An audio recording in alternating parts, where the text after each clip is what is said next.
Welcome to Choice Classic Radio. Like us on Facebook, subscribe to us on YouTube, and help keep this show alive by donating at choiceclassicradio.com. For more of your favorite old-time radio shows, join us on our companion podcast, Choice Classic Radio, Mystery, Suspense, Dramas, and Horrors, where we bring to you the most mysterious tales that the golden age of radio had to offer. And now, with 728 episodes made, broadcasting on CBS Radio Network from 1949 to 1962, we bring to you yours truly, Johnny Dollar. Now, from Hollywood, it's time for Edmund O'Brien as... Johnny Dollar. Carl Brewster down at East Coast. Yes, Carl. I wonder if you'll do a little job for us. Sure, what is it? A policyholder of ours needs some protection. Well, I hope this doesn't indicate a trend. This is the second time an insurance company has hired me as a bodyguard. Isn't that rather unusual? Well, it's rather an unusual case. This girl, her fiancé, has spent the past 5 years in prison. He's being released tomorrow, and he swears that the first thing he's going to do is kill her. Well, that's cozy. I think she deserves some help. Come on down this afternoon, we'll talk it over.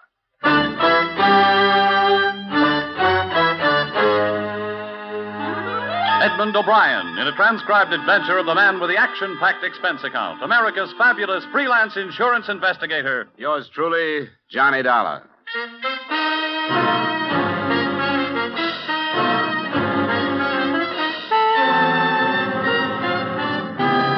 Expense account submitted by Special Investigator Johnny Dollar to Home Office, East Coast Underwriters, Hartford, Connecticut. Attention, Carl Brewster.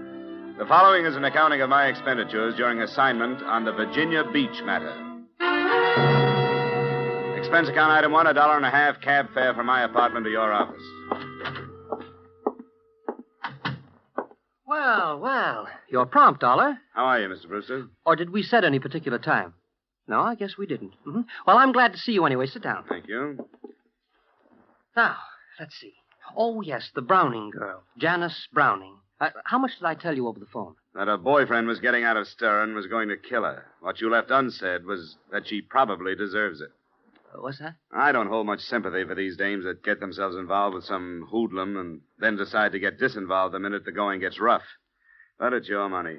I wouldn't jump to conclusions, Dollar. This is a pathetic case. Of course, the girl made a mistake in taking up with this fellow, but 5 years is a long time to think.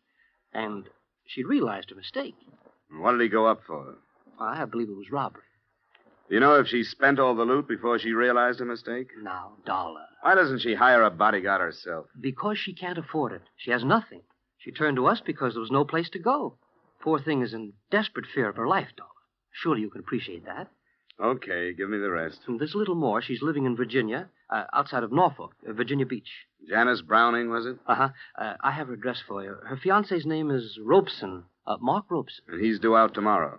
From the state penitentiary at Richmond. Just stay with her until we see what happens. She was here, Dollar. I talked to her.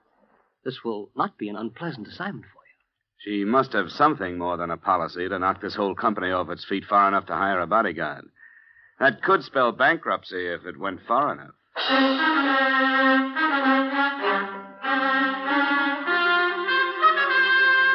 Expense account item 2, $110, transportation and incidentals between Hartford and Virginia Beach, Virginia.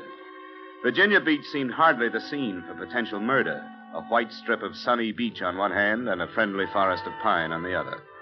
I found Janice Browning's address just south of the village proper. A fair-sized cottage surrounded first by a small, well-kept garden and then undeveloped land. When I got out of the cab, I was looked over by a trim little honey blonde thing in shorts and halter who waited for me on the veranda. Paul, Hello. you seem to be carrying a suitcase. Are you sure you haven't been misdirected? Are you Miss Janice Browning? No, I am her personal maid. Who are you? My name is Dollar. I'm the investigator from the insurance company. Did you say personal maid? Yeah. Did you say investigator? That's right. Well, I hope you'll pardon me if I'm confused. I was not notified of the arrival of no investigator. What is it you want? Miss Browning asked for me. She went to her insurance company and requested a bodyguard. A bodyguard? Well, I don't know about that. But then there are lots of things I don't know as yet. I'm new here. But if she asks for you, you may as well come in. Thanks.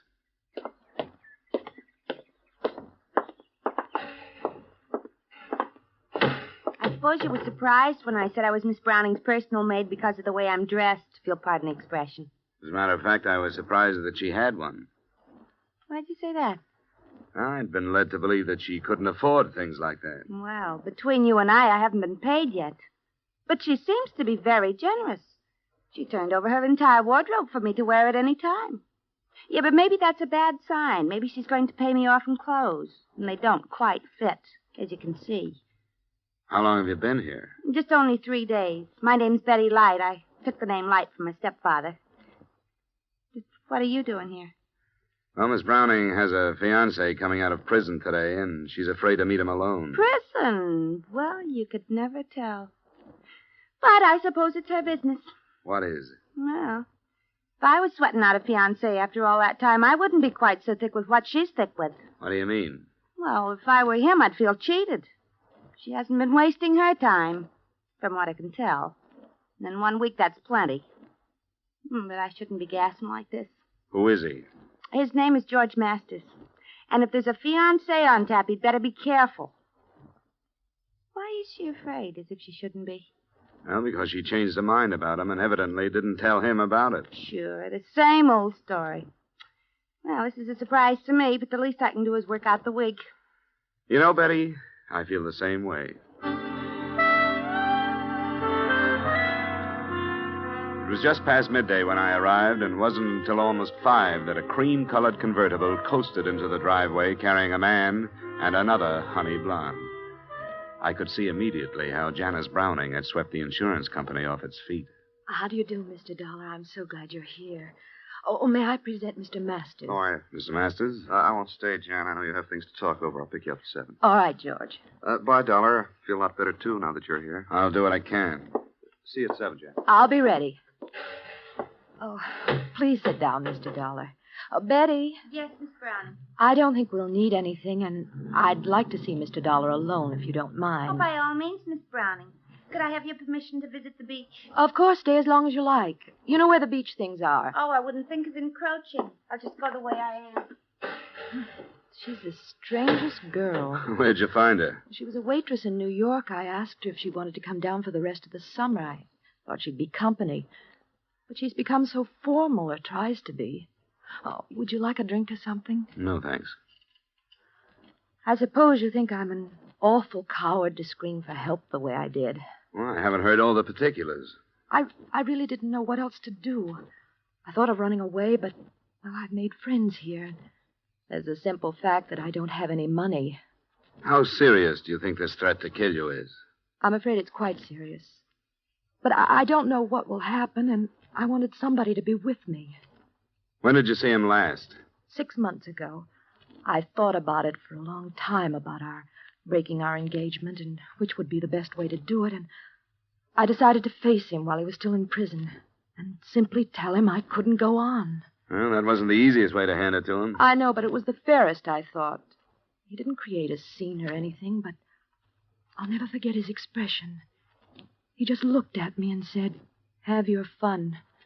You've only got 6 months, because when I get out of here, I'm going to kill you." Well, now the 6 months are up. He's been let out. He knows you're here? Yes, he'll come here. Your friend Masters said he was going to call for you at 7. Where were you going? Just to dinner and maybe a club afterward. I think you'd better cancel it. Why? I'll go crazy if I have to sit in this house and just wait. I don't want you to come back here after dark, for one reason. If you can't go a long distance and stay, I don't want you to leave at all. The village is too small. If he knows it, he'll find you. I'll be with George. Look, you managed to put the responsibility of this thing into the lap of your insurance company, and they handed it to me. Now, I want you to stay here where I can keep my eye on you. All right, Mr. Dollar. I'll do anything you want me to. Good. Oh, you might mix that drink you offered. Scotch, if you have it, and plain water.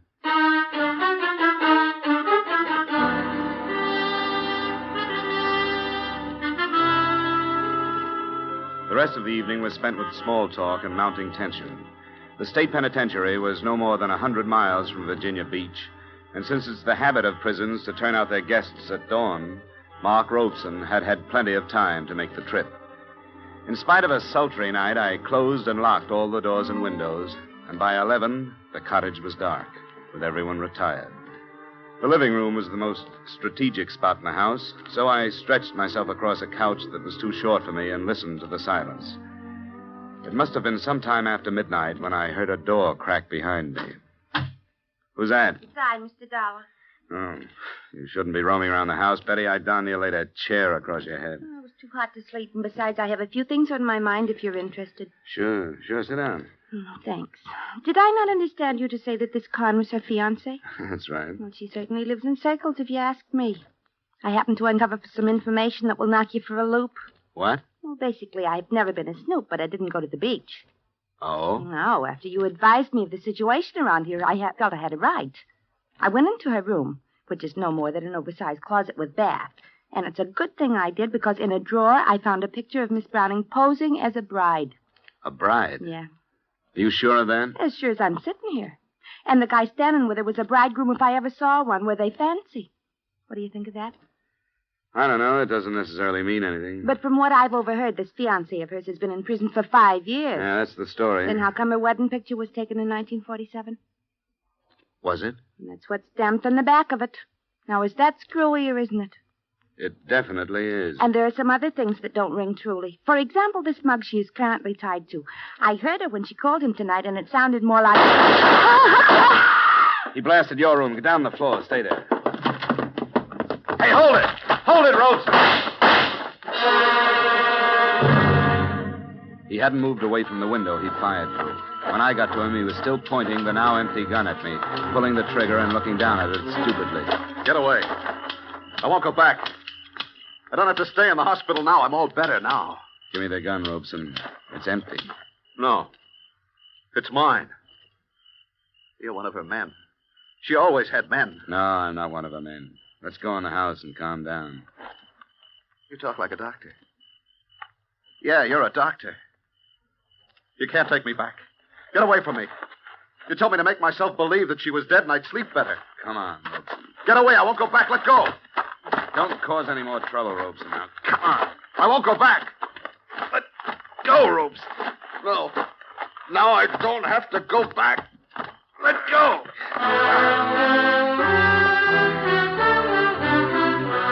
I'd heard stories of the unbelievable physical strength of those whose mental strength is gone. I got his hands away from my throat by sinking my knee into his stomach. But there was nothing I could do to hold him. He lumbered off into the darkness and disappeared. I didn't need a medical opinion to know that I wasn't protecting Janice Browning from a released convict. I was protecting her from a homicidal maniac.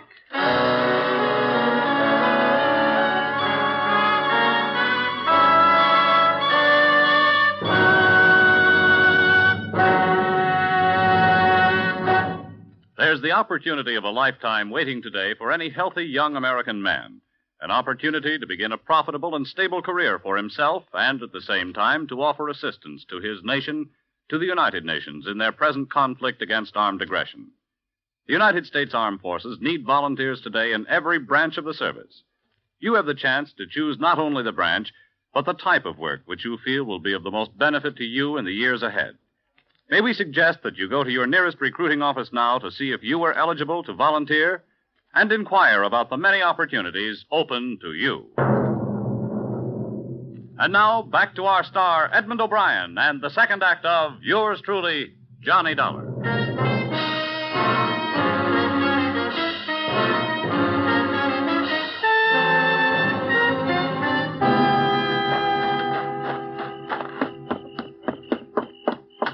Are you all right, Mr. Dollar? Yeah. Turn on some lamps in here, but stay away from the windows. I doubt if he'll come back, but he might. That brute is still on the loose? Yeah. Where's Miss Browning? She's still in her room. I heard her bawling, but she stopped now. Miss Browning? Yes? I'm coming in. Where is he? I couldn't hold him. Where's the light switch? No, don't turn on the lights. He thinks he killed you. He won't come back tonight. Well, why don't you go ahead and say it? I'd better not. As a matter of fact, I don't mind your lies or the way I was dragged into this. But what really stinks is you're hiring that girl because she looks enough like you to be mistaken for you at a distance. You give her your clothes to wear, and you put her into your room. Well, she'd be dead now if she hadn't come into the living room. I'm not trying to pass the blame, but it was George Masters' idea. He remembered her and thought bringing her here might be a way to save my life. Robeson's your husband, isn't Yes, he's my husband. he? What's he doing running around loose? He escaped from a hospital in Pennsylvania. He's been there a year. He tried to kill me before he was committed. Why didn't you tell the insurance company the truth? I did. No, you didn't. Yes, I did. It was Mr. Brewster's idea to tell you that he was coming out of prison. He thought you wouldn't take the job if you knew the truth. Well, he was right, and I'm leaving the job right now. Oh, you have every right to. You can get yourself some protection around here. I couldn't when I tried. I went to every private detective in Norfolk and Portsmouth. None of them would take the case? No. Well, what about the police? What is this, county out here? Yes, it is. I notified the sheriff's office, and they promised me extra patrols, but that's the best they could do. How'd you happen to turn to the insurance company? Well, George Masters is my lawyer. He suggested it. Mr. Dollar, I'm not begging for help or excusing anything I've done, but I've been half crazy with fear and the awful lost feeling when nobody would help me. I had to do something. What about your lack of money? Was that a lie, too? Oh, every penny I had has been spent on treatment for Mark. I borrowed from George on my insurance. I sold our house in Connecticut, and that money's gone. This property is all I have left, and I've borrowed against it. I guess you've had your troubles. Who can I talk to about your husband? You mean a doctor? Yes, I thought maybe a doctor might know what Robeson would do next. Well, Dr. Becker came on to Norfolk after he warned me that Mark had escaped. His phone number is in the little book on the stand. Well, I hate to bother him, but I'd like to have him come out tonight. Mr. Dollar, Yeah? you're staying? Well, not any longer than I have to. Say, you'd better get up and have a drink. You're shaking like a leaf.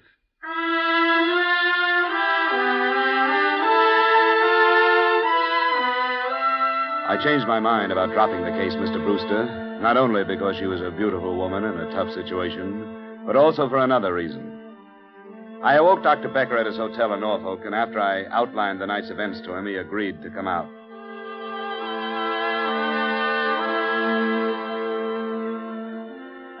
It must have been a decidedly unpleasant experience, Mr. Dollar.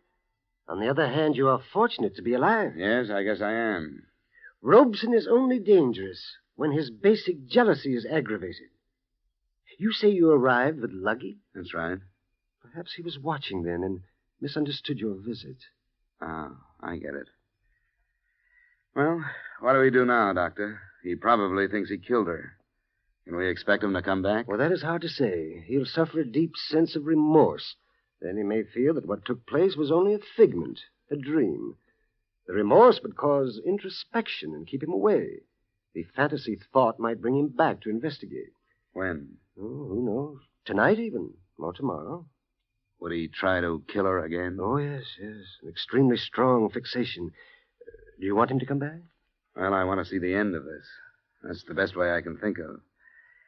I'll keep his wife here tomorrow outside so he can see her if he does come. She's the one who really has suffered, the poor girl.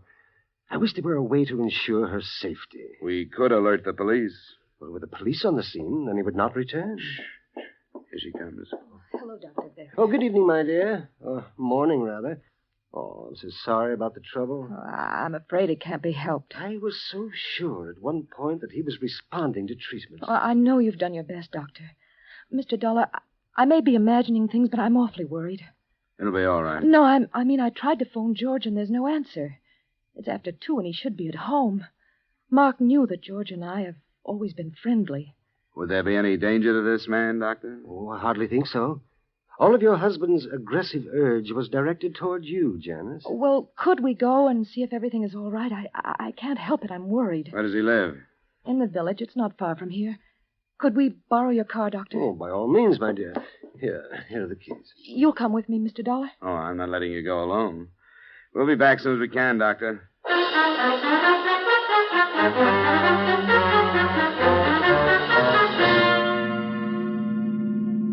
Oh, this is his house, the white one. Well, there's his car in the driveway. There's a light on. Maybe his phone is out of order. I told him I'd let him know if anything happened.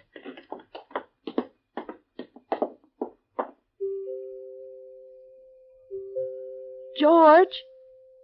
George, it's Jan. He doesn't answer. I want to go in. Let's see. It's unlocked. George? Light's coming from a room back there. Oh, that's his study, where the phone is. Well, we can check that then.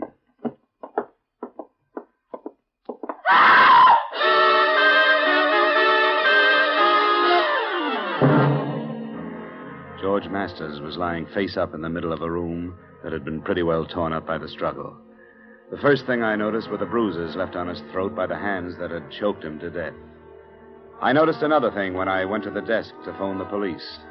There was a gun lying on it, and I would have sworn that it was the same police special Mark Robeson was carrying earlier in the evening. It took Dr. Becker to quiet Janice Browning after I literally dragged her out of the Masters house and got her home. And I hope she can rest now, but she's dangerously near to mental collapse herself. Yes, I can understand that. Is there anything further that I can do, Mr. Dollar? Nothing now, Betty. Get some sleep if you can. Sleep? Who could sleep? Well, and spend your time packing. You're going back to New York in the morning. I certainly am. As for me, you can give Virginia Beach back to the Indians. Was Janice in love with Masters, Doctor? I think so. A great feeling of loyalty, at least. He had helped her so much with monetary loans and so on. But you said he wouldn't remember the association between Masters and his wife. Yes, I was convinced that he wouldn't. There was a police special in Masters' study. I'm positive it was the same one that Robeson used here. Oh? I tried to take it away from him. I couldn't. Now, why should he leave it at Masters? Well, I don't know. Say, did they know one another before Robeson broke down? Oh, yes, they were quite friendly. And Good heavens, Dollar. What are you driving at? Janice borrowed from Masters on a life insurance policy. That usually means making the lender a beneficiary. I don't know how much the policy was for, but I'm going to find out. Well, I dislike having to agree with you, Dollar, but I do. In Robeson's warped mind, Janice was the archenemy. It would have been quite easy for Masters to inflame Robeson to the point where he would kill his own wife. Oh, Mr. Dollar! Mr. Dollar! What is it, Betty? He's back. That man, he came back. All right, now take it easy. You're all right. But I saw him. He was looking in the window. The one he shot through. Doctor, take care of her, will you? I'd better get back to Janice's room.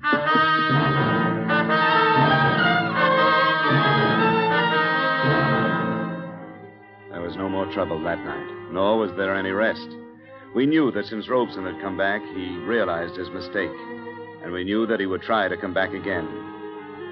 We agreed that instead of calling for police protection, we would let him return and try to handle him when he did. An hour after daybreak, we felt it safe to relax, and it wasn't until noon that I drove Betty Light into Virginia Beach and put her aboard a bus bound for the comparative safety of New York. Before I started the return trip, I made a swing past George Masters' house, convinced the deputy sheriff in charge that I had a right to poke my nose in, and got myself back into the study. I suppose it'd be all right if you go in. They took up all the evidence they wanted, I guess. What was that, Sheriff? All the things that'd pick up prints. Here you are. What do you want to look at? Some of his papers. I won't interfere with your work, but I'd like to know how he stood financially. You think that has something to do with it? Oh, I don't know. It might. They dusted all them drawers, so I guess it's all right if you pull them. He's a lawyer, you know. Yeah, I know. Say the field's wide open. A lot of people didn't like him. Oh? I didn't know that. What's that for? It's a ledger. Kept his accounts in it. What'd you find? Janice Browning. Who's that? Somebody he loaned some money to. Ooh, I'll say he did. $20,000. Ah, that's all I wanted, Sheriff. Thanks, and I hope I haven't caused you too much trouble.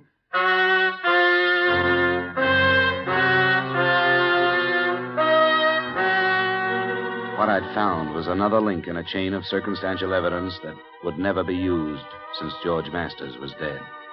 He had loaned Janice Browning the thousands she had spent on treatments for her husband, and it was obvious that there was no chance of her ever being able to pay him back. The last notation revealed the fact that a $5,000 loan had been made on her insurance policy in April.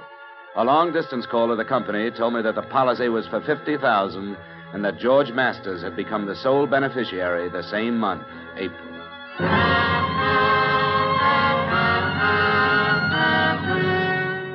But I see see no purpose in telling her, Mr. Dollar, or questioning her. I don't either, Doctor. I hadn't planned to, but the sheriff's office won't think twice about throwing it at her if it gets out. If you will allow me the privilege of perjuring a certain amount of expert testimony, I think I could manage to gloss over it. Well, the deputy saw it, but I don't think it sank in. I hope not. Of course, we're assuming that we'll be successful in subduing Robeson. You said he would come back. I'm sure he will. It is you I'm worried about. Well, I'll have to be ready for him this time. He's too strong to take without a weapon. I hate to do it. Oh, I don't think you need to be. The poor fellow will have no idea what is happening except that he has come back. Okay. She awake? Yes, I think so. Well, it's 3:00. She should be outside in case he's watching. Yes.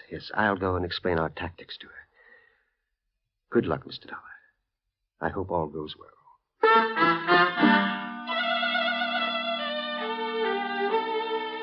It seemed almost cruel baiting the trap, but it had to be done.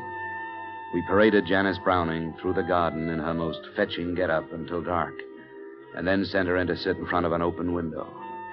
I don't know how she held on to her own sanity. I do know that I had a little trouble myself. I sneaked into a position outside the house from which there was a good view of all the approaches but the one from the north. He arrived at about 10:30. He was moving toward the living room window, and I started toward him. Hi, Mark. What? I can't see it.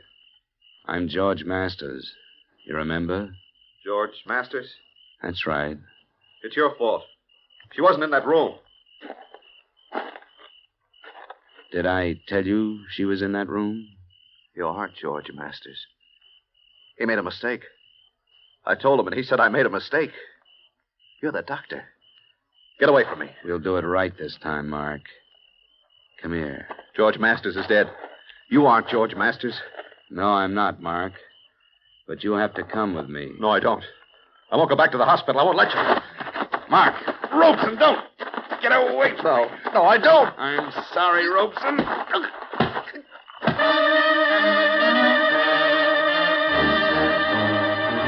I don't know what Becker is going to say to the police, but I do know what he learned from his patient after he was returned to the hospital and quieted down. Enclosed, you will find the doctor's confidential statement. He did go to Masters, hoping to ally him as a friend.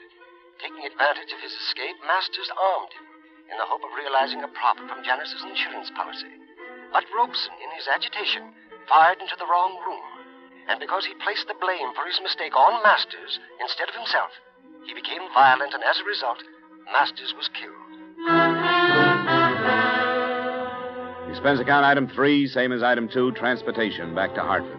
Expense account item 4, and this is to you personally, Mr. Brewster. Payment for deceit in acing me into this matter, $500. Expense account total, $855.75. Yours truly, Johnny Dollar.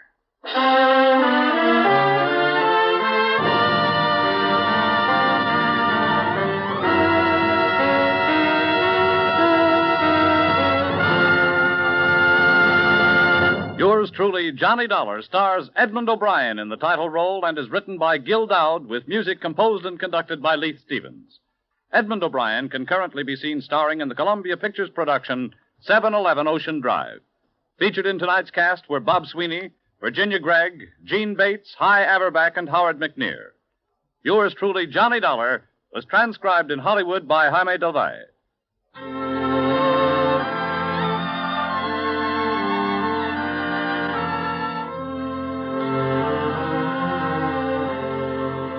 CBS is the star's address, and when you pay a daytime call, you'll find one of CBS' greatest stars, Arthur Godfrey, on hand to welcome you 5 days a week, Monday through Friday, for an hour and a quarter each day. Arthur and all the little Godfreys make life more musical and fun for you. Hear Arthur Godfrey's daytime program every Monday through Friday on most of these same CBS stations. To hear each and every star, leave your dials where they are, 'cause this is CBS, the star's address. Yes, CBS, the star's address.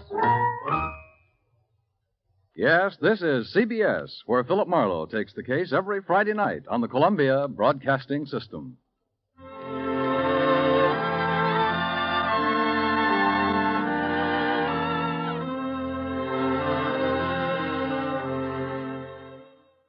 That concludes today's episode.